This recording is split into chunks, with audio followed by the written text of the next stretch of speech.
হ্যাঁ এভরিওয়ান, কি অবস্থা সবার? তো তোমাদের জন্য নিয়ে এলাম টাউন হল 11-এর আর একটি নতুন ভিডিও। তো এবারও আমরা এই হালকার অ্যাটাক স্ট্র্যাটেজিতে ব্যবহার করেছি ডিসআর্মার, অর্থাৎ ইভেন্টের নতুন এই ট্রুপ।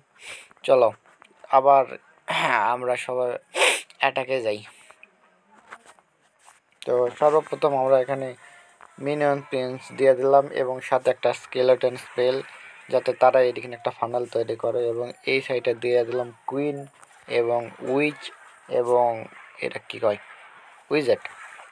অতঃপর চলো এখানে আরও একটা স্কেলেটন স্পেল দিয়ে দিলাম, যাতে আমাদের মিনিয়ন প্রিন্সের উপর কোনো বড় ধরনের আক্রমণ না হয়। তো মিনিয়ন প্রিন্সের 12টা বাজছে, এই জন্য এখানে আর একটা ওই স্কেলেটন স্পেল দিয়ে দিলাম এবং সাথে মিনিয়ন প্রিন্সের অ্যাবিলিটিও দিয়ে দিলাম, যেহেতু আমার মিনিয়ন প্রিন্সের লেভেল একটু কম। এখন এখান থেকে চলো ডিসআর্মারগুলো ছেড়ে দেই এবং সাথে দেই আমাদের ওডেন দাদা, যতবার ওডেনই বলে। তো এই সাইডে আমরা কিছু স্কেলেটন স্পেল দিয়ে দিলাম, যাতে এই সিঙ্গেল ইনফের্নোগুলো আমাদের ডিসআর্মারকে সমস্যা না করতে পারে, এবং এদিকে দিয়ে থলে অনেকটা স্কেলেটনেরা তোমার টাউন হলের উপর ব্যাপক আক্রমণ করে।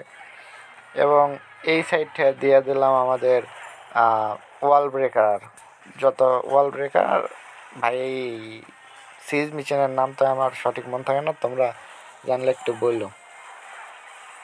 এখানে এদিন দিয়ে দিলাম, বাদ বাকি এদিকে কি কমপ্লিট হচ্ছে ওই দিকে আমাদের ডিসআর্মারগুলো কমপ্লিট, বাদ বাকি সব কিছু অর্থাৎ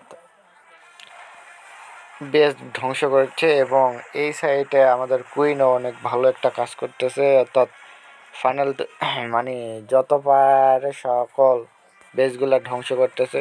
ভাই আমাদের কুইন একটু বিপদে পড়ে গেছে বর্তমানে, কারণ ডিসআর্মার 3বার এই রিভাইভ হয় এবং আমাদের কুইনের উপর আক্রমণ করলে সমস্যা। তো চলো এইদিকে ডিসআর্মারের খেয়াল, এইদিকে আমাদের এই নতুন প্লেটের নাম কি আমি তো জানি না, তোমাদের মন থাকলে না কই। আর বাদ বাকি সবাই মিলে এইদিকে সব কিছু ফিনিশ করে দিয়েছে। তো এই ছিল আজকের ভিডিও, ভালো লাগলে একটা লাইক করো, ধন্যবাদ।